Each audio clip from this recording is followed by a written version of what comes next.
Bodi ya ligi kupitia kamati ya masaa 72 jana bwana imetoa mikeka na kutoa hukumu kwa baadhi ya makosa ambayo yamefanyika kwenye michezo kadhaa ya ligi kuu ya NBC Premier League, Championship na maeneo mengine ambapo wao wanahusika. Lakini watu wengi wamekuwa wanashangazwa na baadhi ya tunasema kwamba hukumu zilizotolewa watu wameshindwa kuzielewa. Kwanza, kwa nini mshambuliaji wa Simba Suleiman Mwalimu ameadhibiwa michezo mitatu wakati tunafahamu adhabu hii wakati bodi ya ligi wanaanzisha ilikuwa ni mechi 5 ndio kama vile adhabu. Lakini bado Abdi Banda mlinzi wa kati wa timu ya Dodoma Jiji Football Club, kwa nini ahukumiwe adhabu moja na mshambuliaji wa Simba ambaye kimsingi yalikuwa ni matukio tofauti? Niko hapa na mchambuzi wa zamu Mdachi Ali Omari, jina langu ni Leopold John, sauti ya mvua. Twende mpaka tamati.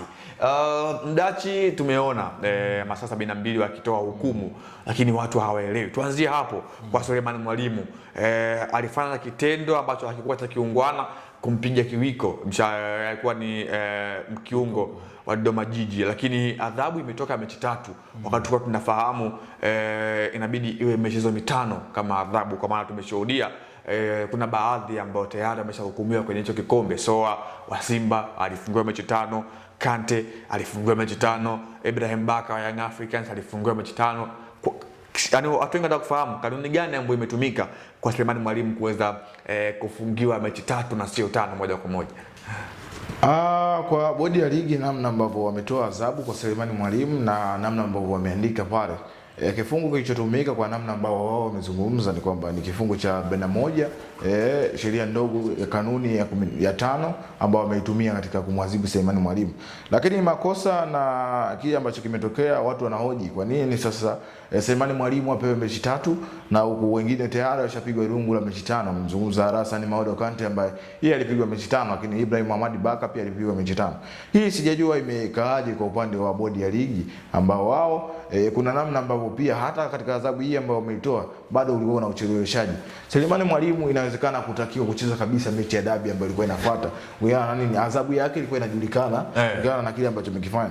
Lakini bado kamati hii ya masaa 72 haikuweza kutoa hukumu mapema, kitu ambacho kikamnufaisha Suleiman Mwalimu kucheza mechi ya dabi. Lakini kwa upande mwingine sijajua ni kwa nini adhabu hii ambayo amepewa Suleiman Mwalimu inatofautiana na makosa ambayo ama walishawahi kuyafanya wenzake nyuma. Makante alipigwa mechi 5, lakini mwingine pia Ibrahim Mohamed Baka alipigwa mechi 5. Kwa Suleiman Mwalimu sijajua kuna mabadiliko ya kanuni ama kuna nini ambacho kimetokea kwa bodi ya ligi, lakini kuna namna ambavyo bodi ya ligi wanatakiwa kuangalia namna ambavyo unajua kulikuwa na maneno mengi, watu wengi wakawa wanazungumza kama mechi 5 ni nyingi, ni zaidi ya kadi nyekundu, kwa maana kadi nyekundu tunafahamu ni mechi 2 zinazofuata atazikosa, lakini mechi 5 ni nyingi kweli kweli, zaidi ya kadi nyekundu. Pengine wanaweza akawa yafanya hayo marekebisho kwenye hilo eneo na kupunguza sasa adhabu kutoka mechi 5 kwa mechi 3. Inawezekana labda ndio maana Suleiman Mwalimu kapewa mechi 3 kulingana na kile ambacho kifanya kitendo si cha kiungwana kiwanjani. Mpewa mechi 3, lakini pia mpewa na faini ya shilingi milioni 1 ambayo atailipa kulingana na adhabu ambayo ameipata. Lakini kuna saa tunatakiwa tutazame, je, kile alichokifanya Suleiman Mwalimu na alichokifanya Abdi Banda kina uwiano gani mpaka wote wapate adhabu moja? Kwa hapo sijaelewa ni kwa nini wachezaji hao wawili wana makosa mawili tofauti, lakini adhabu imekuwa ni moja. Abdi Banda amejiangusha kwenye machela, nasema wale watu wa huduma ya kwanza kipindi wanamtoa kiwanjani akaweza kuanguka, lakini kwa ile ilikuwa ni upotezaji wa muda. Sasa upotezaji wa muda kiwanjani unasimamiwa na nani? Unasimamiwa na mwamuzi wa kati ambaye yeye ndo ana sheria na hukumu ya kutoa kiwanjani, aidha ni kadi ya njano ama kama mchezaji alikuwa na kadi ya njano akaongezewa kadi ya njano ya pili, basi hiyo ni nyekundu na anakwenda kuigharimu timu. Kwa Abdi Banda kufanana adhabu na Suleiman Mwalimu, sijui ni kifungu gani ambacho kimewafanya watu hao adhabu yao ifanane wakati makosa yao ni tofauti. Moja kwa moja Mwalimu anaikosi Simba kwenye michezo 3 inayofuata. Kwanza ni tarehe 11 dhidi ya Singida Black Stars, Simba akiwa ugenini, lakini mechi nyingine ni dhidi ya TRA, lakini dhidi ya Pamba Mwalimu hatakuwa sehemu ya kikosi cha Simba kwenye hiyo michezo. Tuangalie kwenye hili eneo kwa kwamba bodi ya ligi bado kuna baadhi ya matukio ambayo watu wengi walikuwa hawaridhishwi. Kwa mfano tukio la muamuzi, bodi ya ligi imekiri kwamba lile lilikuwa ni bao halali. Sasa watu wengi wameshindwa kuelewa bao halali wakati mzani ni 0-0. Hii imekaaje Mdachi kwa upande wako kwamba kauli imetoka bao ni halali? Kwa nini mtu asikatwe hata alama basi ili iweze kuwa katika hilo eneo? Kama goli ni halali, Simba sali kupata. bao ndio wamethibitisha ni halali baada ya jopo la marefari wa ligi kuu ya NBC kupitia kwamba lile ilikuwa ni bao sahihi na hakukuwa na uvunjifu wote wa sheria za kiwanja ambazo zinaelezwa katika eneo la offside. Selemani Mwalimu alikuwa katika eneo sahihi na aliweza kufunga bao ambalo lilitakiwa lisimame. Lakini kukatwa alama kwa timu ambayo ilifungwa bao sidhani kama ni sahihi, kwa sababu wao hawajahusika kwa chochote kile katika lile ambalo mwamuzi alikwenda kuamua. Waamuzi wao ndio walihusika kwenye uamuzi kwamba hii ni offside. Na offside, mpira mnufaikaji ni Young Africans ambao wataanzisha mpira kutokea langoni kwao na kwenda kwa Simba. Kwa hiyo timu haiwezi ikapata adhabu labda kukatwa alama wala kupunguziwa chochote kile, kwa sababu wao sio waliofanya maamuzi. Aliyefanya maamuzi ni mwamuzi wa mchezo. Unakwenda kwa hukumu kwa namna gani? Sasa wamefanya kosa gani ambao linaweza kuwapelekea wao kudondosha alama ambayo wameipata? Kwa hiyo kwa mwamuzi ilikuwa ni tusema ni makosa labda ya kibinadamu ambayo ilifanyika. Lakini pia watu wanahoji juu ya kile ambacho kimetokea.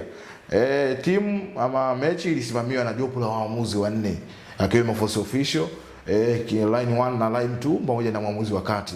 Lakini katika mechi hiyo na walikuwa na msimamizi pia. Na walikuwa na msimamizi ambaye ni kamishna wa mechi.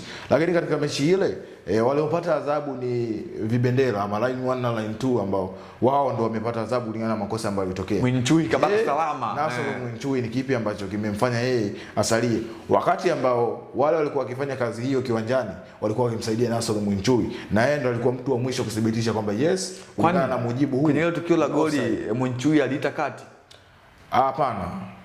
Alisubiri, aliangalia pembeni akakuta msaidizi wake tayari ameshanyanyua kibendera kwamba hii ni offside, na wakaweza kuamua kwa pamoja kwamba na Mwinchui akaweza kudhibitisha kwamba kweli ni offside kwa mujibu wa line 2 ambaye ni Kasimu Mpanga. Kwa hiyo akaweza kuweka mpira na ukapigwa kwa offside na kuelekea kwenye lango la Simba. Lakini pia katika mchezo, katika ile offside ya Prince Dube ambayo ulipigwa kudondoka nyuma ya walinzi, tayari iliamriwa kuwa ni offside, na yeye akaweza kumsikiliza line 2 ambayo ilikuwa ni Hamdan Saidi.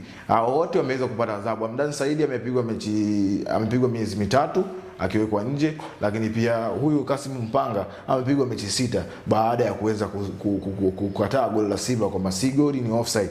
Sasa katika hili Nasoro Mwinchui yeye ni kipi ambacho kimemfanya asalie salama baada ya hao kupata adhabu? Kwa sababu kazi ni ya jopo zima. Jopo zima ndio limekwenda kuifanya mechi kumalizika vile. Mdachi anauliza kwa nini Nasoro Mwinchui abakie salama wakati wengine wameadhibiwa na yeye ndo alikuwa mkuu. Haya sio maneno yangu, ni maneno ya Mdachi Ali Omari, mchambuzi wangu wa Zamu Ramadhani. Jina langu ni Leopard John, nilikuwa hapa na Mdachi Omari, nyuma ya kamera ni Yusufu Mpuma. Hadi wakati mwingine.